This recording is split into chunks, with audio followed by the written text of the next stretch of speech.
মানুষ চেনার আগে। মোহাম্মদ মাজেল আহমদ। সত্যি বলতে আমি কখনোই মানুষ চিনতে পারিনি। আমি বারবারই ভুল মানুষকেই চিনেছি। আসলে মানুষ চিনে ফেলা সহজ নয়। মানুষের রূপ গিরগিটির মতো বদলায়। কতবার যে টকেছি মানুষের ভিতর খুঁজে, তার হিসেব আমার কাছে অগণিত। বিশ্বাস করে প্রতিবারই হারিয়েছি কিছু না কিছু, তবু শেখার মতো কিছুই শিখিনি।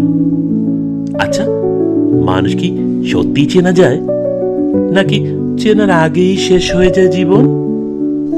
আজকাল আমি নিজেকেই চিনতে ব্যস্ত হয়ে পড়েছি।